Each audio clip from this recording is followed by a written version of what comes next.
temps d'avance.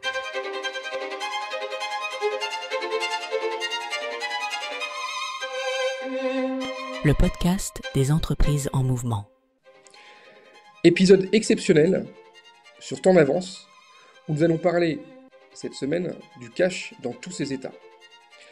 Dans un environnement économique sous tension, le cash redevient un levier stratégique décisif. En 30 minutes, cet épisode vous propose une plongée concrète dans deux situations clés. Les entreprises en retournement, où chaque euro peut faire la différence entre survie et faillite, et les entreprises en croissance, souvent riches de potentiel, mais à court de liquidité. Une conférence avec Jessica Benakoun, experte chez Alice, spécialiste des contextes financiers complexes, Guillaume Roudot, associé chez Mageia Partners, expert des enjeux de structuration du cash, et une modération de Alexis Valero, directeur de la publication de Décideur Magazine. Un format dense, stratégique, utile à tous les décideurs. C'est court, c'est clair, c'est impactant. Le cash dans tous ses états est écouté dès maintenant dans Temps d'avance. Donc maintenant Jessica Benakoun, consultante senior chez Alice, c'est ce qu'introduisait tout à l'heure Daniel sur le cash en interne.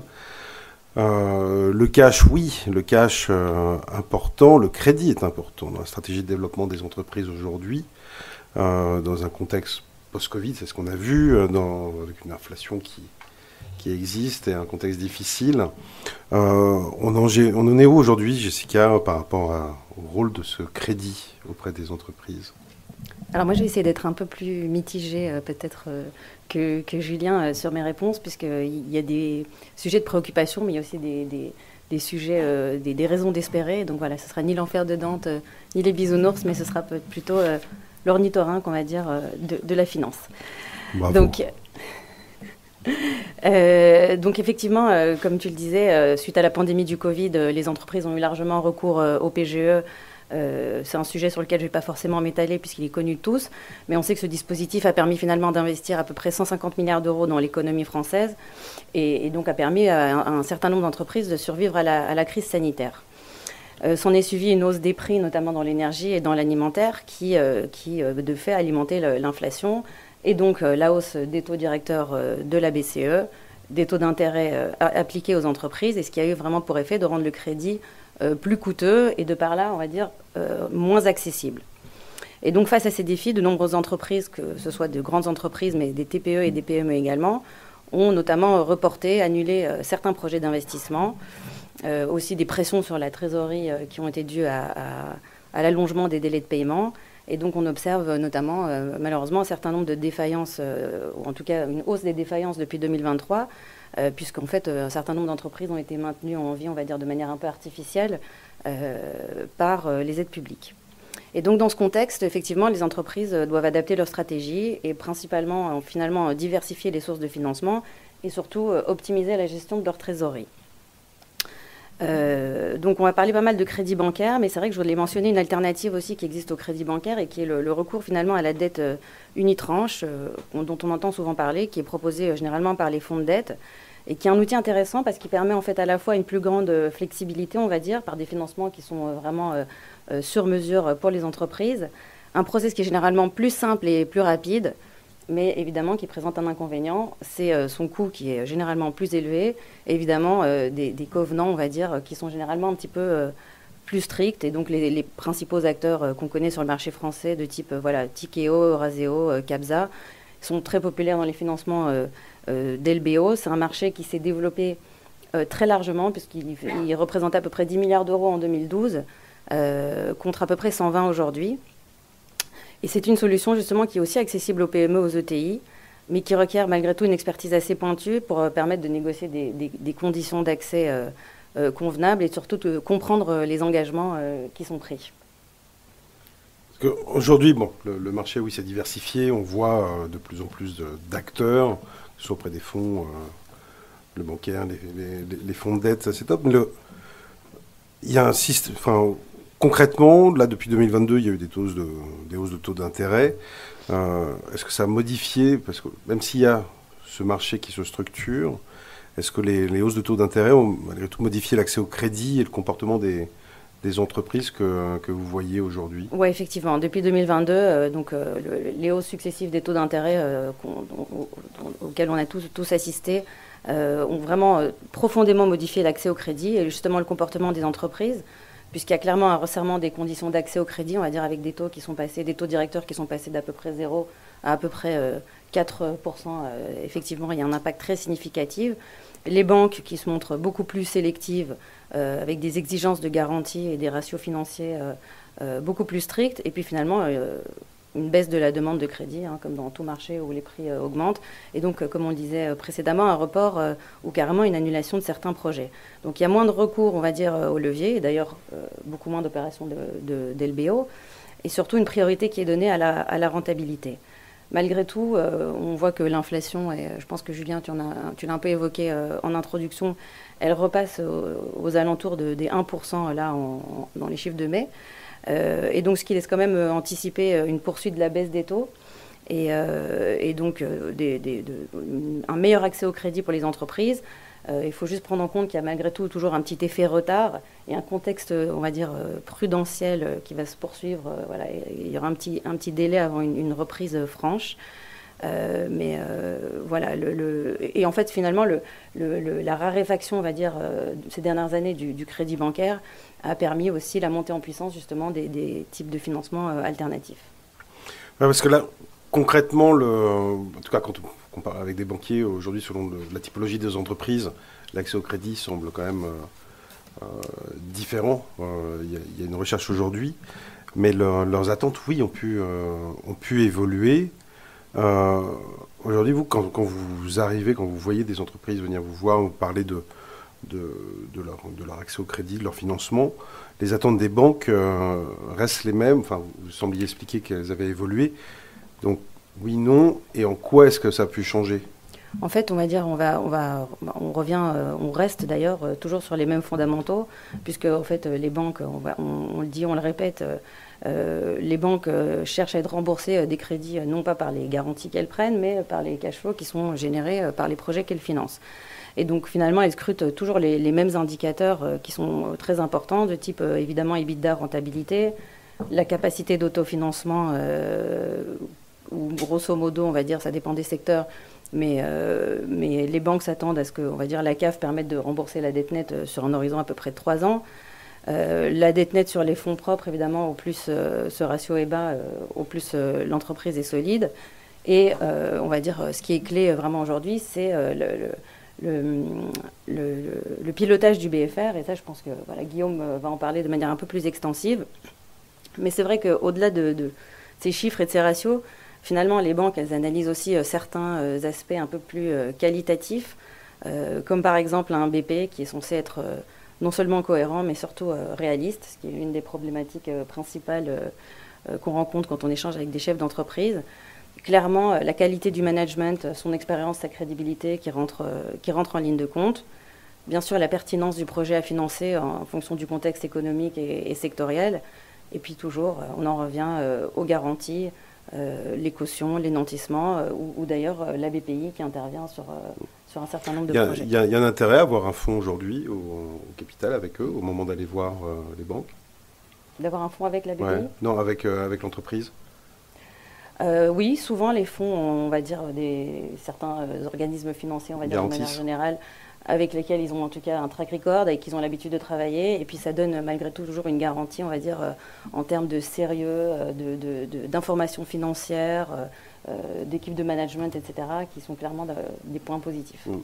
Et si on regarde de l'autre côté, le côté plus négatif de la force, quels sont les principaux obstacles que les entreprises rencontrent lors du montage, du traitement des dossiers de crédit ? Alors, effectivement, c'est compliqué et c'est probablement, ça l'est de plus en plus. Dans mon quotidien, c'est vrai que je parle avec beaucoup de chefs d'entreprise qui me disaient, il y a 20 ans, il y a 30 ans, j'appelais mon banquier et puis on se connaissait, on se tapait dans la main et puis il me disait, je te suis et sur un coin de table. Ça se passe relativement peu comme ça voilà, aujourd'hui, ou en tout cas pas pour des montants significatifs. Dans les obstacles principaux finalement à l'accès au crédit, il y a la complexité administrative et documentaire, où c'est vrai que les listes de pièces se rallongent et honnêtement on ne passe pas outre. Bien sûr, la qualité, la cohérence du dossier, puisque finalement, quand on vient voir son banquier, il s'agit de raconter une histoire. Et il s'agit que cette histoire, en fait, tienne debout autant sur les enjeux, on va dire, sur les chiffres, sur les prévisions, etc., que sur sa cohérence globale. Les prévisions financières qui sont, comme je disais en intro, parfois assez peu réalistes. Toujours les garanties ou certains deals très corrects, mais on manque de garanties réelles à mobiliser et on va dire le pendant du crédit, ça reste encore et toujours la garantie.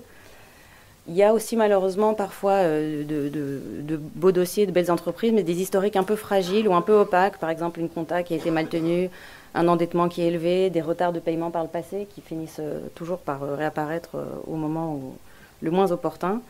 Et puis finalement, l'obstacle principal en fait, qui remonte souvent, c'est la longueur du process, la rigidité du process bancaire, finalement, le nombre d'interlocuteurs, les étapes en interne de compliance, d'onboarding, de comité, etc. etc. Et voilà, ça s'est amélioré, ça a empiré récemment où est-ce qu'on se situe aujourd'hui? Franchement, ça reste très très lourd. C'est-à-dire qu'on considère que pour une entreprise qui va rentrer en relation avec une nouvelle banque, il y a une phase assez incompressible dans laquelle on fait connaissance, on va dire, qui prend, dans les meilleurs cas, un mois ou deux, avant qu'on screen et on a beau envoyer ces derniers bilans, les papiers d'identité, des bénéficiaires effectifs, les organigrammes, les cabis, etc. On se renifle un petit peu, on fait connaissance et ça met quand même un temps assez long. Et donc finalement, ça m'amène à dire que la communication, en fait, le dialogue et la disponibilité vraiment du porteur du projet sont vraiment des clés, sont vraiment clés finalement à toute tentative de crédit. Et je vous donnais juste 2-3 pistes pour lever en fait ces obstacles. C'est bien sûr anticiper. On ne le dira jamais assez, mais ce n'est pas 2 mois avant une échéance qu'il faut se réveiller. Structurer sa documentation, avoir à disposition des data rooms avec des packages documentaires qui sont construits. C'est vraiment très très important. La qualité des prévisions financières, encore une fois. Renforcer la transparence et finalement optimiser toujours la communication, le dialogue avec le banquier, se montrer disponible, avoir un interlocuteur dédié. Et il fallait que je le dise, mais effectivement, devant toute cette complexité, un accompagnement externe pour professionnaliser, on va dire, cet accès, c'est un élément très fort qui permet souvent de déboucler des situations qui sont par ailleurs un petit peu compliquées. Oui, in bonnis ou en situation spéciale, dans tous les cas. Définitivement, les mesures de base sont les mêmes et vous avez tous intérêt à vous faire bien accompagner par un conseil. C'est pas de la pub, là c'est du bon sens. La gestion prévisionnelle du cash, c'est devenu un outil stratégique vraiment aujourd'hui pour sécuriser l'avenir d'une boîte. Oui, en fait, aujourd'hui, on voit que finalement, un BP minimum à 12 mois, c'est vraiment un incontournable pour aller voir son banquier. Et en fait, même pour la gestion, on va dire, interne à l'entreprise, que Guillaume développera un petit peu plus. Mais finalement, ça permet de faire plusieurs choses. Ça permet d'anticiper les besoins et donc évidemment d'éviter les tensions de trésorerie. Ça permet aussi d'optimiser les négociations puisque finalement, on démontre une certaine maîtrise des flux financiers et ça renforce la crédibilité. Ça permet bien sûr de piloter la croissance, on va dire, dans un contexte plus sécurisé, de réagir aux aléas, puisque la gestion dynamique, en fait, permet finalement de détecter les tensions avant qu'elles se présentent. Et ça permet de donner confiance, on va dire, à toutes les parties prenantes, qu'elles soient internes ou externes à l'entreprise. Et donc la gestion prévisionnelle du cash, finalement, c'est un vrai levier stratégique qui permet de sécuriser la pérennité et évidemment la croissance de toutes les entreprises. Merci beaucoup, Jessica. Bon, maintenant, on a vu la spécialiste du cash. On va peut-être passer sur l'expert en optimisation du BFR. Donc là, on a Guillaume Roudot avec nous. C'est joliment dit. Donc, qui est cofondateur associé de Mageia Partners. Bon, c'est le groupe Hendrix aussi. Hein, Hendrix n'arrête pas de se développer, c'est incroyable. On reçoit des communiqués en permanence. C'est bien, hein. Continuez comme ça. Nous, on se régale. Quels peuvent être les enjeux aujourd'hui, du point de vue Mageia, enfin de l'expert, quand on travaille le BFR ? Alors, il y a plusieurs enjeux, mais peut-être que je vais commencer par me présenter et ensuite je viendrai Je répondrai à cette Guillaume, question. Évidemment, Si tu me permets, évidemment. Donc moi, en effet, j'ai cofondé Mageia et on a rejoint le groupe Hendrix. Donc Mageia est un conseil spécialisé sur les sujets d'optimisation du BFR. Donc tous les jours, on traite de ces sujets de cash. Alors on a parlé de financement externe. Nous, ce qu'on traite tous les jours, c'est du financement interne. C'est un peu l'autre versant du cash. Donc concrètement, c'est quoi le BFR? Je vais enfoncer des portes ouvertes pour beaucoup d'entre vous, mais donc le besoin en fonds de roulement vaut mieux être BFR négatif et donc d'avoir du cash que être en besoin de cash. Donc concrètement, le BFR répond à plusieurs temporalités autour du cycle client, du cycle fournisseur et des stocks. Idéalement, c'est se faire payer rapidement par ses clients, sans pour autant les harceler. C'est payer le plus tard possible ses fournisseurs, sans pour autant finir avec une amende de la part de la DGCCRF, et d'avoir le bon niveau de stock, pas surstocké, pas sous-stocké, avoir une lisibilité de son stock et faire en sorte que son stock il soit optimal. Alors ces trois composantes, bien entendu, on ne les retrouve pas partout, dans tous les secteurs. Dans le secteur typiquement de la grande distribution, on va surtout s'occuper des fournisseurs et des stocks parce que vos clients, ils payent comptant. Quand dans les ESN, on en parlait tout à l'heure, on va surtout s'occuper du cycle client parce que à un moment donné, on a des clients qui ne payent pas toujours à temps et des commerciaux qui ne sont pas toujours sur de la relance, alors que l'aspect fournisseur, ça va plutôt être des salaires dans les ESN et puis il y aura peut-être un peu de frais généraux. Donc le BFR se traite très différemment, donc le financement interne et le cash se traitent très différemment selon les secteurs. Donc cela étant posé, maintenant, je vais répondre à ta question. Quels sont les enjeux autour du BFR? Moi, j'en vois essentiellement trois. Le premier, je pense qu'il y a un enjeu vraiment de résilience. C'est-à-dire qu'à un moment donné, plus on a de cash et plus on peut faire face à l'adversité. Hein. C'est bête comme chou, mais il faut le dire. Quand on est face à des tensions, quand on est face à une activité qui est un peu atone, à un moment donné, c'est bien d'avoir du cash, donc d'avoir du financement en interne et ne pas aller le demander en externe, ne pas aller lever de la dette. Donc ça, c'est le premier point, la capacité à être résilient. La deuxième chose, c'est une capacité d'action.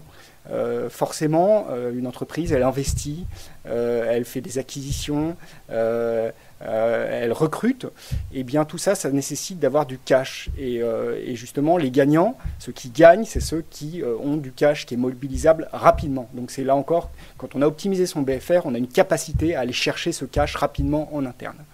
Et puis la troisième chose, je pense, le troisième enjeu, qui me paraît aussi évident, c'est tout ce qui va être efficience.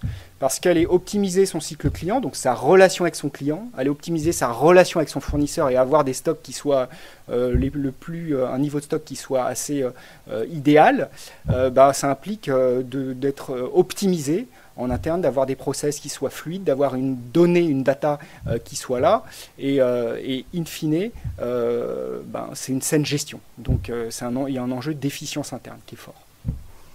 Les enjeux, ils sont posés. Aujourd'hui, on a l'impression de voir un peu comme la compliance. Il y a un moment donné, tout le monde en parle, c'est hyper important, mais il faut aller, faut prendre son bâton de pèlerin et aller sensibiliser tout le monde pour y parvenir. Les enjeux cash, aujourd'hui, est-ce que c'est la même chose? Comment on fait pour mobiliser des gens qui, concrètement, sont hors de la sphère direction financière et pour qui c'est quand même un enjeu très lointain, voire une cause d'emmerdement assez majeure. Total, une cause d'emmerdement totale, et surtout que c'est des dialogues de sourds, généralement entre la finance d'un côté et les opérationnels de l'autre. Alors la première chose à faire, à éviter, la première action à mettre en place, c'est de ne pas parler BFR. Un commercial, on ne va pas parler BFR. On va lui dire plutôt qu'à un moment donné, il y a des factures qui ne sont pas réglées, qui sont échues, qui sont dans la nature, et donc il faut recouvrer ce cash. Sans quoi, le contrat qu'il souhaite vendre ne pourra pas être vendu parce qu'on a des limites internes et qu'on s'impose des limites internes. Pareil, quand on s'adresse à la supply, aux logisticiens, leur parler BFR, ça ne leur parle pas. En revanche, leur dire qu'on ne va pas distribuer de variables, leur dire qu'on ne va pas pouvoir recruter une personne de plus à la logistique, ça leur parle. Et donc c'est là que le BFR entre en jeu. Donc disons que pour mobiliser ces gens, il n'y a pas 36 manières.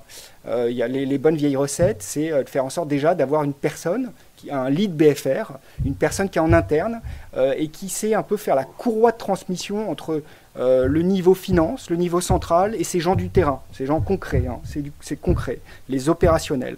Et de faire en sorte de faire passer un message ou avoir une attitude qui fait qu'à un moment donné, on n'est pas dans le contrôle, mais on est dans la fierté à l'égard du cash. On est une boîte qui génère du cash, on a une bonne manière de gérer le cash et on a des réflexes au service de la finance pour le développement de la boîte. Donc, faire en sorte que ce lead BFR, cette personne qui fédère, elle le fasse de manière à ce qu'il y ait cette fierté qui soit générée. Donc ça, c'est un incontournable. Ensuite, la deuxième bonne recette, c'est les incentives.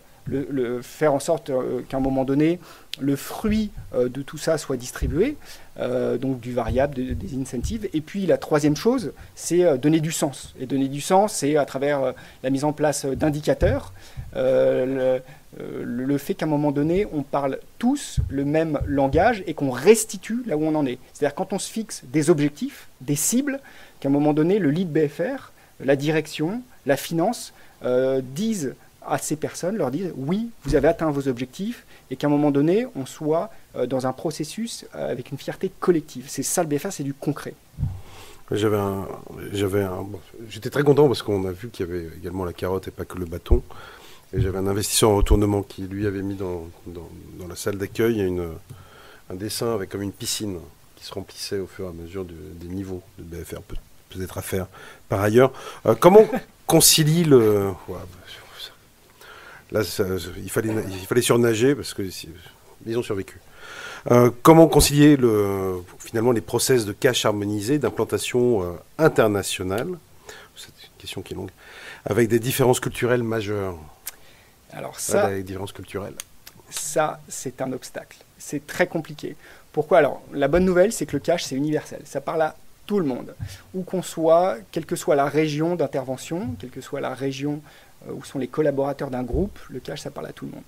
La petite différence, c'est qu'il y a quand même des codes, un langage qui est différent. Donc faire une relance sur une facture au bout de 5 jours dans certains pays, c'est de bonne loi. C'est de la rigueur, c'est du sérieux.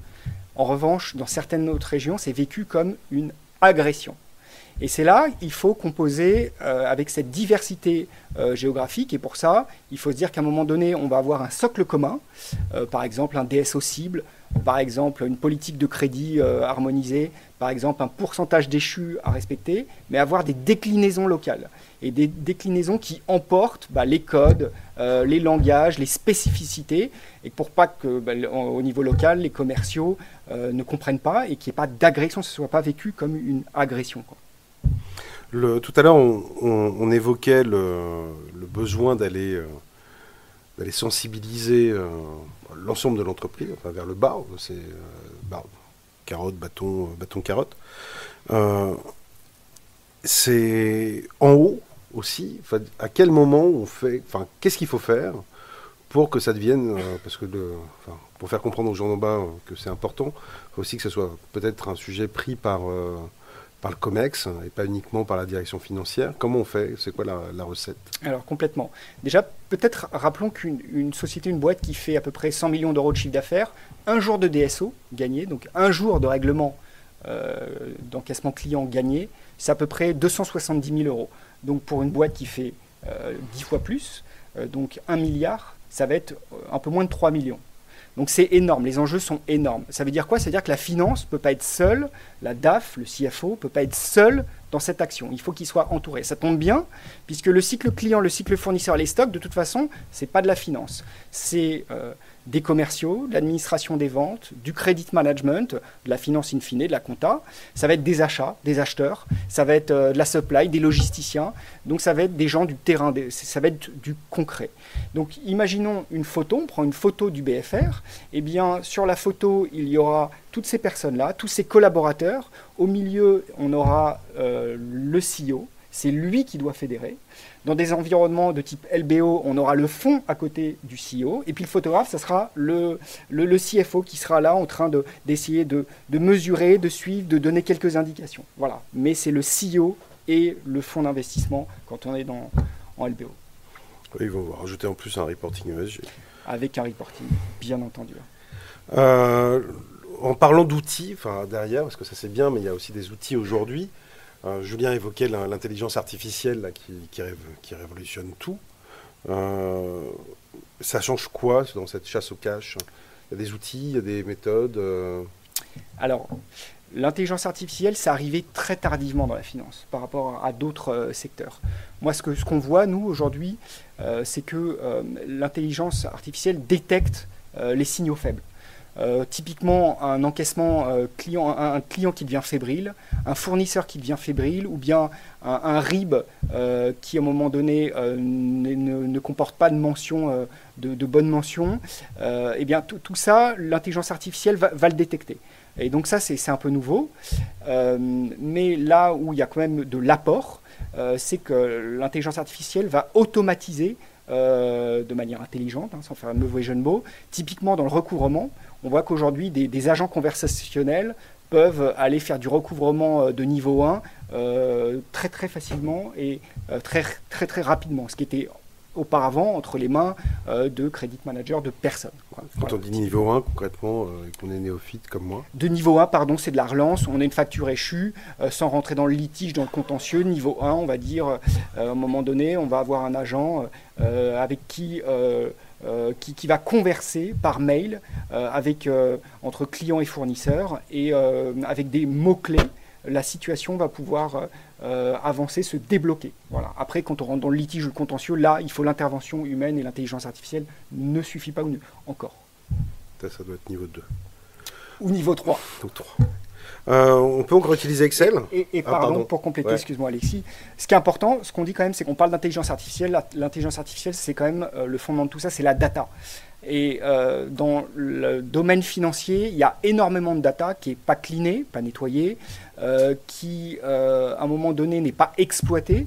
Et aujourd'hui, ça, c'est un vrai enjeu. Plus on arrivera à l'exploiter, la cleaner, la mettre au service de la finance, et plus il y aura d'outils qui vont émerger. Et il y en a tous les jours qui émergent, vraiment. C'est là où la compliance et le reste se rejoignent. On peut remercier la CSRD qui va finir par aider le cash et le BFR. C'est super. Quelle merveille. Est-ce qu'on peut encore utiliser Excel aujourd'hui avec tous ces instruments? Alors justement, alors Excel a été rétrogradé, très clairement. Pour autant, Excel sert toujours. C'est un appui purement conjoncturel. Aujourd'hui, quand on regarde une cartographie implicative d'une direction financière, on a bien entendu le sacro-saint ERP, et autour de ça, on a une kyrielle d'outils dédiés qui vont servir pour monitorer, pour piloter toute la direction financière. Il y a des outils de gestion de trésorerie, les fameux TMS, il y a des outils ad hoc de prévision de trésorerie, de gestion du risque, il y a des EPM, des Enterprise Performance Management, il y a des outils de credit management, et tous ces outils, en tout cas pas tous, mais beaucoup d'entre eux, essaient d'embarquer la data et l'IA pour fonctionner de manière encore plus efficiente et rapide. Et donc là-dedans, Excel ne sert plus de manière très conjoncturelle pour faire des exports ou pour faire des petites opérations. C'est ce qu'on constate. En bref, on fait la même conférence l'année prochaine. Il n'existe plus. Il n'y a plus. Voilà. Okay. Pourquoi les entreprises solides doivent vraiment s'intéresser au cash? Pourquoi est-ce que c'est si important et pourquoi, finalement, même quand ça va bien, il faut peut-être se dire que ça va mal? Parce que, justement, quand tout va mal, généralement, on ne peut plus optimiser le BFR. Donc, vaut mieux le faire quand tout va bien, quand on est cash riche et in bonis, que quand on est en restructuring ou quand tout va mal. Voilà, ça c'est déjà la première réponse. La deuxième, c'est parce que ça pourrait encore aller mieux. J'ai en tête un client l'année dernière d'1 milliard qui avait 400 millions d'euros de dette, qui allait très cash riche, mais justement qui avait des gisements de BFR énormes, entre 50 et 100 millions, et donc qui aurait pu permettre d'éteindre plus rapidement sa dette. Voilà, c'est ce qu'on lui a conseillé, c'est ce qu'on a mis en place. Donc quelqu'un qui allait bien, mais ça aurait pu et ça pourrait aller plus mal. C'est voilà. Qui? Ah ça, confidentialité. La troisième chose, c'est que entre nous, être cash riche plus avoir une saine gestion, c'est mieux qu'être cash riche tout court. Et donc on intéresse beaucoup plus les investisseurs dans la première situation que dans la deuxième. Voilà. Et puis la troisième, je dirais qu'aujourd'hui, finalement, c'est comme la facturage. Pour ceux qui connaissent un peu la facturage, il y a 10-15 ans, la facturage était vécue comme un outil de financement, pardon du terme, mais pour les losers, pour ceux qui n'ont plus d'autres recours, le DAI à facturage. Voilà, c'était un peu ces instruments complexes à mettre en place quand tout va mal. Aujourd'hui, ce n'est pas du tout ça. Les paradigmes ont changé. La facturage, c'est dans la boîte à outils du CFO comme un moyen de financement normal. Et donc aujourd'hui, moi je dirais que l'optimisation du BFR, c'est pas un réflexe de survie, c'est un réflexe de champion. Et ça, c'est un paradigme, il faut vraiment l'ancrer, le comprendre. Et une boîte in bonis doit faire l'optimisation du BFR. C'est le B.A.B.A. pour être considéré comme une boîte qui a une saine gestion. Et pour les grands groupes, il reste de la place, à l'inverse, pour les stratégies de reverse factoring, ou est-ce que c'est la fin? Alors non, typiquement, on a la semaine dernière closé un reverse factoring d'une belle société française, un des fleurons, pour 300 millions. Donc ça existe toujours, ça existe. Alors le reverse factoring est réservé aux grands donneurs d'ordre, et généralement qui ont des fournisseurs, des plus petits fournisseurs, mais ça existe toujours. Voilà. Mais il n'y en a pas pléthore. Hein. C'est le mythe de croire qu'il y a des reverse factoring à tous les coins de rue. C'est beau. Alors, on me dit dans mon oreillette que le champagne est frais. Alors, sur les données. Et il ne donnera pas le nom en plus de la boîte. Enfin, je crois peut-être. Peut-être après, mais on signe un ND. Je suis bien le dernier à qui il faut le dire dans cette salle. J'ai envie de vous proposer quand même de tous les applaudir très très fort.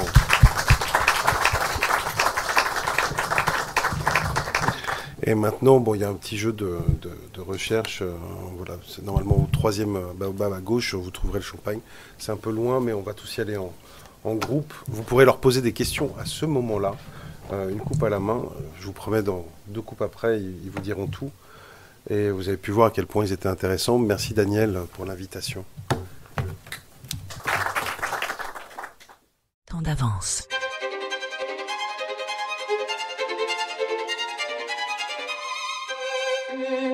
Le podcast des entreprises en mouvement.